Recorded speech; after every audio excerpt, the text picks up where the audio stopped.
Hello मेरे प्यारे साथियों, प्रवीण स्टडी क्लासेज के यूट्यूब चैनल में आप सभी का स्वागत है। मेरे प्यारे साथियों, आप हैं मेरे साथ और मैं हूं प्रवीण कुमार और आप सभी को प्यार भरा नमस्कार।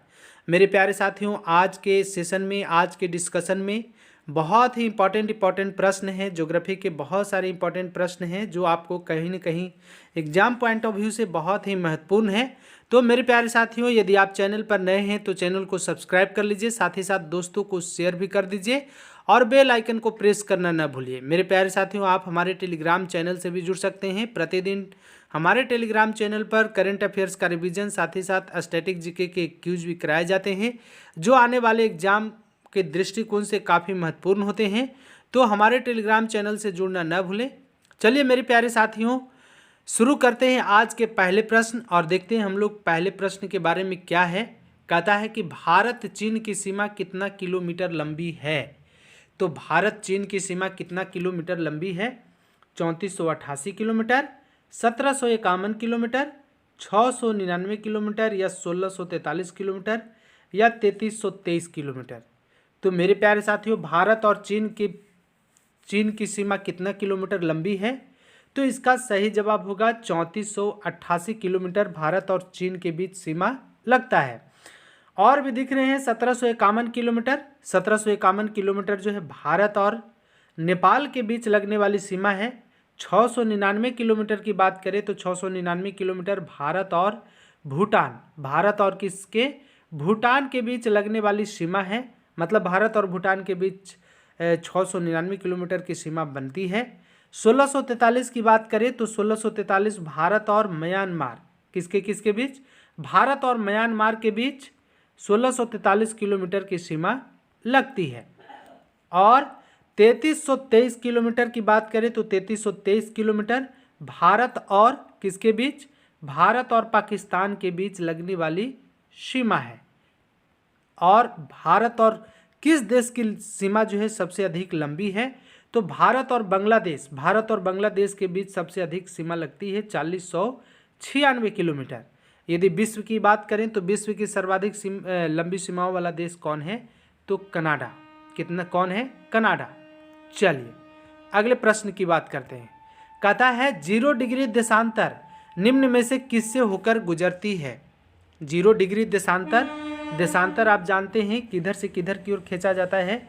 तो पप्पू अच्छे अक्षांश जो है, मतलब कहें एक पप्पू अच्छे कहने का मतलब एक कोड वर्ड है। अक्षांश की बात करें तो अक्षांश जो है पूरब से पश्चिम की ओर या पश्चिम से पूरब की ओर अक्षांश खींची जाती है पृथ्वी पर, और उत्तर से दक्षिण की ओर क्या खींचा जाता है? देशांतर।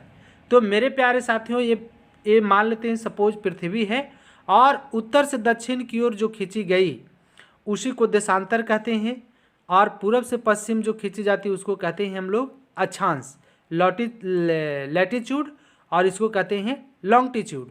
तो वही कहता है 0 डिग्री देशांतर निम्न में से किससे होकर गुजरती है? ग्रीनलैंड से, ब्रिटेन से, फ्रांस से, अल्जीरिया से। तो किससे होकर गुजरती है 0 डिग्री देशांतर? तो इसका सही जवाब होगा उपयुक्त सभी, मतलब सभी से होकर के जो है 0 डिग्री देशांतर गुजरती है।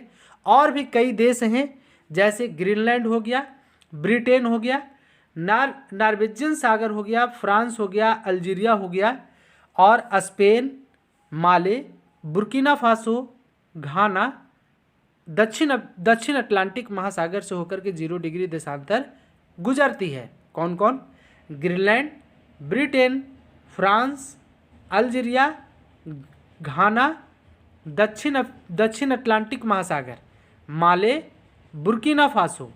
माले के बाद कौन होता है? बुर्किना फासो, ब्रिटेन, नॉर्वेजियन सागर, माले, स्पेन, इन सारे जगहों से जो है 0 डिग्री देशांतर रेखा गुजरती है। चलिए आगे बात करते हैं। कहता है कि संयुक्त राज्य अमेरिका में कितने समय जोन हैं? मेरे प्यारे साथियों, कितने समय जोन है संयुक्त राज्य अमेरिका में?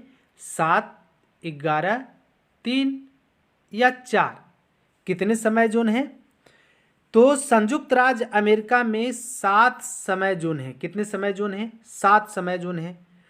रूस में 11 समय जोन है, और ऑस्ट्रेलिया की बात करें तो ऑस्ट्रेलिया में 3 समय जोन है।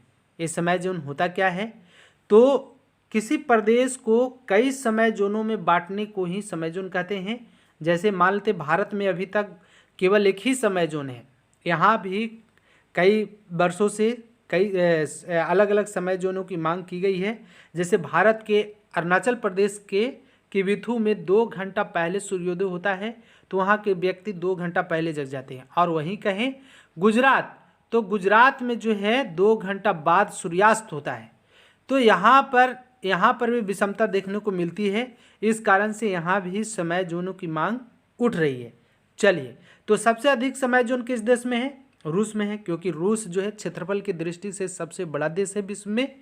और अमेरिका में 7 समय जोन है, और ऑस्ट्रेलिया में कितने समय जोन हैं? 3। चलिए, ये भी याद रखिए, बहुत ही इंपॉर्टेंट है। आगे बात करते हैं। कहता है अंतर्राष्ट्रीय तिथि रेखा किससे होकर गुजरती है? अंतर्राष्ट्रीय तिथि रेखा कहें तो इसे क्या कहते हैं? 180 डिग्री। 180 डिग्री क्या? 180 डिग्री क्या? देशांतर, पूर्वी देशांतर या पश्चिमी देशांतर इसे बोल सकते हैं, दोनों एक ही है। 180 डिग्री पूर्वी देशांतर या 180 डिग्री पश्चिमी देशांतर। और 180 डिग्री देशांतर जो है इस किससे होकर गुजरती है? तो 180 डिग्री देशांतर जो है आर्कटिक महासागर, चुक्की महासागर, बेरिंग स्ट्रेट, प्रशांत महासागर, इन सारे जगहों से होकर के अंतर्राष्ट्रीय तिथि रेखा मतलब 180 डिग्री देशांतर गुजरती है। कहाँ कहाँ से? तो आर्कटिक महासागर, चुक्की महासागर, बेरिंग सागर और प्रशांत महासागर, इन सारे जगहों से होकर के 180 डिग्री देशांतर रेखा गुजरती है। चलिए आगे बात करते हैं। कहता है निम्न में से किस समुद्र किसकी, यहाँ पर की छूट गया है, निम्न में से किसकी समुद्र तटीय सीमा रेखा सबसे लंबी है, मतलब सबसे अधिक है? गुजरात की, अंडमान निकोबार द्वीप समूह की, आंध्र प्रदेश की या तमिलनाडु की? किसकी समुद्र तटीय रेखा सीमा रेखा किसकी, यहाँ पर की जोड़ लीजिए, किसकी समुद्र तटीय सीमा रेखा सबसे लंबी है? तो मेरे प्यारे साथियों, किसकी समुद्र तटीय सीमा रेखा सबसे लंबी है? तो ये है अंडमान निकोबार द्वीप समूह की। और अंडमान निकोबार द्वीप समूह की समुद्र तटीय सीमा रेखा कितना है? तो 1962 किलोमीटर है। कितना किलोमीटर? 1962 किलोमीटर। इसके बाद कहें तो इसके बाद गुजरात की सीमा रेखा सबसे लंबी है, और गुजरात की सीमा रेखा कितनी लंबी है? तो 1214.70 किलोमीटर ये गुजरात की सीमा रेखा, समुद्र के साथ गुजरात जो है इतनी सीमा रेखा बनाती है। आंध्र प्रदेश की बात करें तो आंध्र प्रदेश 973.70, तो गुजरात का 1214.70 और 973.70 किसका है? आंध्र प्रदेश का। और तमिलनाडु की बात करें तो तमिलनाडु की समुद्र तटीय सीमा रेखा कितनी है? तो 906.90 किलोमीटर ये तमिलनाडु की समुद्र तटीय सीमा रेखा लंबी है।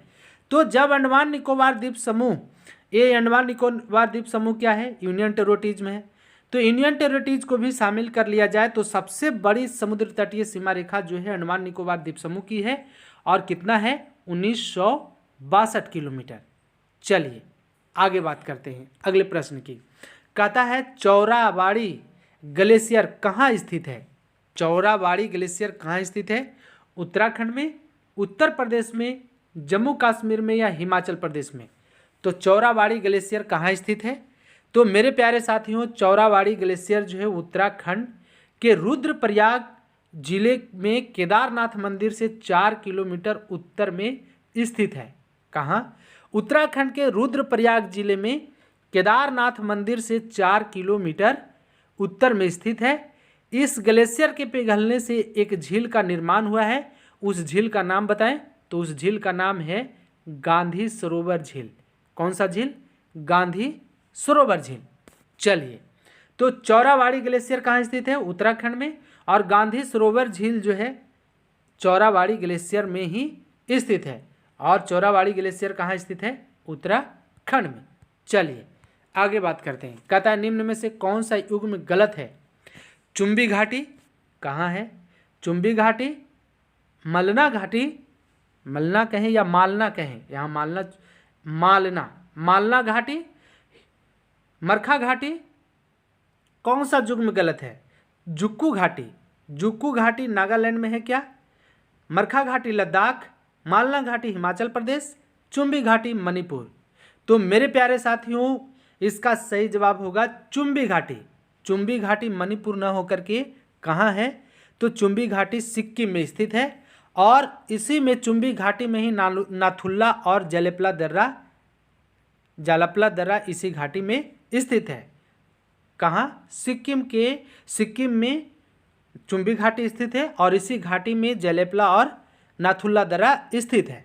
मालना घाटी हिमाचल प्रदेश बिल्कुल सही है। मरखा घाटी की बात करें तो मरखा घाटी लद्दाख में स्थित है। और एक बात और जानिए कि मालना घाटी, एक बात और याद आ रही है कि मालना घाटी हिमाचल प्रदेश में स्थित है। इसे छोटा यूनान के नाम से भी जाना जाता है। किस यूनान के नाम से? तो मालना घाटी को, हिमाचल प्रदेश के मालना घाटी को छोटा यूनान के नाम से भी जाना जाता है। चलिए आगे बात करते हैं। मरखा घाटी लद्दाख में ही स्थित है। और जुक्की घाटी की बात करें तो जुक्कू घाटी कहाँ है? नागालैंड में। चलिए, तो ये तो थे मेरे प्यारे साथियों आज के मोस्ट इंपॉर्टेंट सारे प्रश्न।